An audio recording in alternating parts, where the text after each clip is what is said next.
The making of a scientist continued.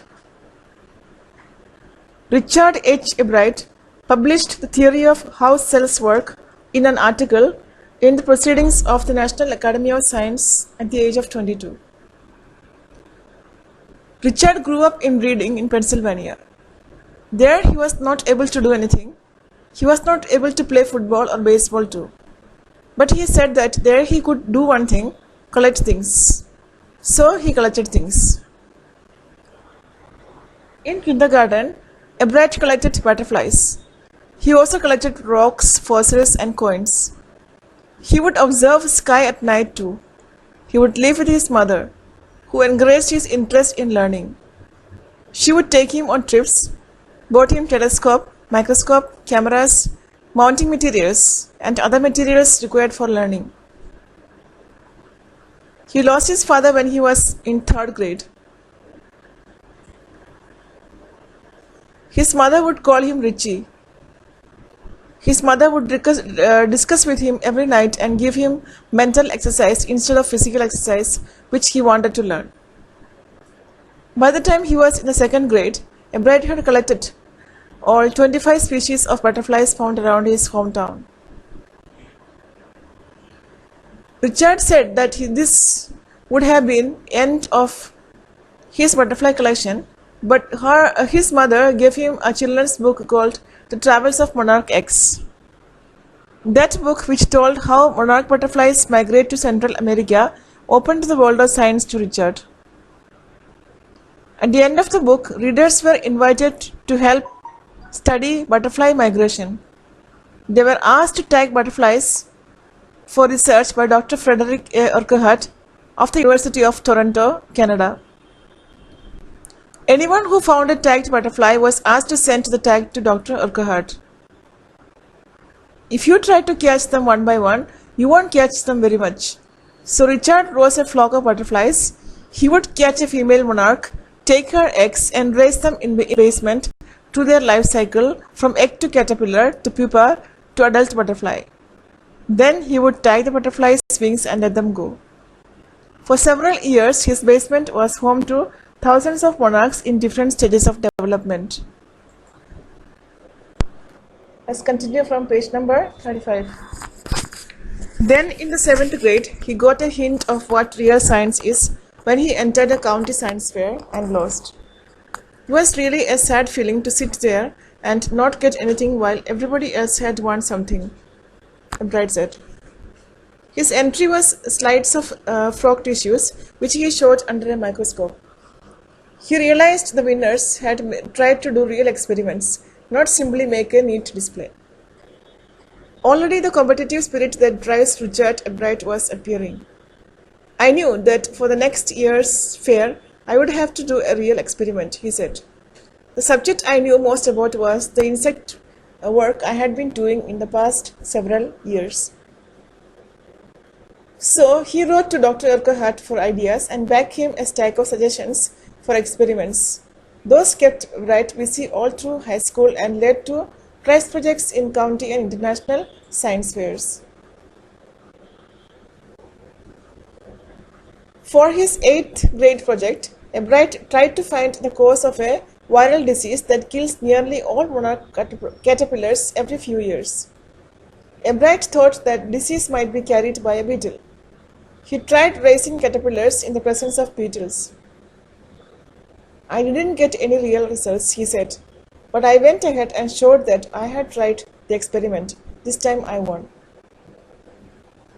The next year, his science fair project was testing the theory that viceroy butterflies copy monarchs. The theory was that viceroys look like monarchs because monarchs don't taste good to birds. Viceroys, on the other hand, do taste good to birds. So the more they look like monarchs, the less likely they are to become a bird's dinner. Erudite's project was to see whether, in fact, birds would eat monarchs. He found that a starling would not eat ordinary bird food. It would eat all the monarchs it could get. Erudite said later, research by other people showed that viceroys probably do copy the monarch. This project was placed first in the zoology division and 3rd overall in the county science fair. Here the meaning of county means region. Stack is a pile of objects, typically one that is neatly arranged. Zoology is a scientific study of the behavior, structure, physiology, classification of animals. So here is the explanation to this page. When Richard was in 7th class, he came to know that what real science was as he lost at a county science fair. It was a really sad feeling for him to see all the other people win something while he did not win anything. He showed frog tissue slides under a microscope, but realized that all the winners had actually tried to perform an experiment and not just make a neat display out of their projects. He had already started developing the competitive spirit inside him. Now he had decided that he would be making a real project for the next year's fair. He thought and realized that he had maximum knowledge about the subject of insects as he had been studying them for quite some time now. He wrote to Dr. Urquhart for ideas and he sent back a lot of ideas for his next year's project. He remained busy with those ideas and all throughout his high school and won many prizes. In his 8th class, he tried to find the cause of a viral disease that killed nearly all monarch butterflies every few years. Erudite thought that the disease was being transmitted to beetles, so he started raising caterpillars in the presence of beetles. It was of no use, but when he showed that he had tried such an experiment, he won something for his project. For the next year, he tried the theory that viceroy butterflies copy monarchs. He put forward a theory that viceroy butterflies look like monarchs because monarchs do not taste good to the birds and birds like to eat viceroys. So the more the viceroy looked like the monarch, the less likely is that viceroy would be eaten by a bird. He wanted to show in his project that would a bird eat monarchs or not. He found out that the sterling bird would prefer eating a monarch. Later research showed that the viceroys copied the monarchs. This project won him the first division in the zoology department and the 3rd overall position in the county science fair.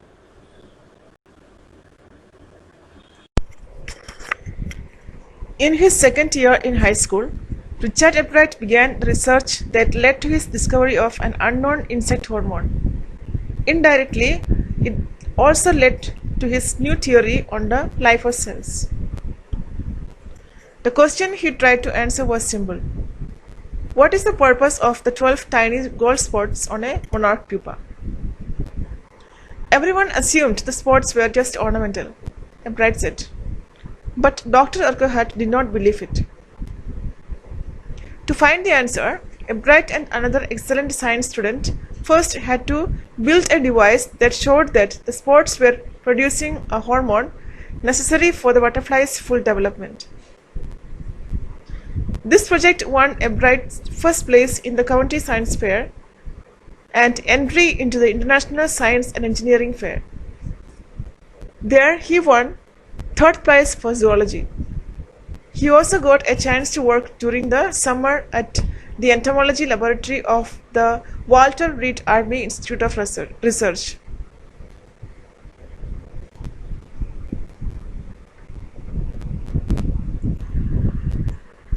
Here is explanation. During his 2nd year of high school, Richard started research from which he found about an unknown insect hormone that later helped him in his new theory about the life of cells. The question from where the research started was very simple as to what was the purpose of the 12 tiny gold spots on a monarch pupa. Most of the people said that the spots were made for making it look more decorative. But Dr. Urquhart did not believe it, what others said. To find an answer to this question, Erudite and another excellent science student together made a device that proved that these spots produced a hormone necessary for the full development of a butterfly from a pupa. With this, Erudite won the first prize at the county science fair, and it was an entry to International Science and Engineering Fair. There his project won 3rd prize for zoology. He also got a chance to work at the entomology laboratory of the Walter Reed Army Institute of Research. As a high school junior, Richard Erudite continued his advanced experiments on the monarch pupa. That year, his project won first place at the International Science Fair and gave him another chance to work in the Army laboratory during the summer. In his senior year, he went a step further. He grew cells from a monarch's wing in a culture and showed that the cells would divide and develop into normal butterfly wing scales only if they were fed the hormone from the gold spots. That project won first place for zoology at the International Fair. He spent the summer after graduation doing further work at the Army laboratory and at the laboratory of the US Department of Agriculture. Then, during his senior year, he tried another experiment in which he grew cells from a monarch's wing in a culture and showed that cells would divide and develop into a normal butterfly wing scales provided that they were treated with the hormone from the gold spots. This research of his won the first prize at the International Fair, and he spent his summer after graduation doing more research on the subject at the Army laboratory and the laboratory of US Department of Agriculture.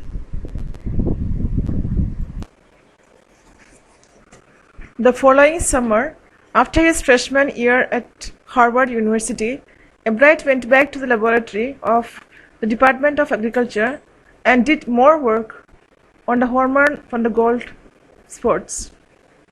Using the laboratory's sophisticated instruments, he was able to identify the hormone's chemical structure. A year and a half later, during his junior year, Erudite got the idea for his new theory about cell life. It came while he was working at X-ray photos of the chemical structure of a hormone.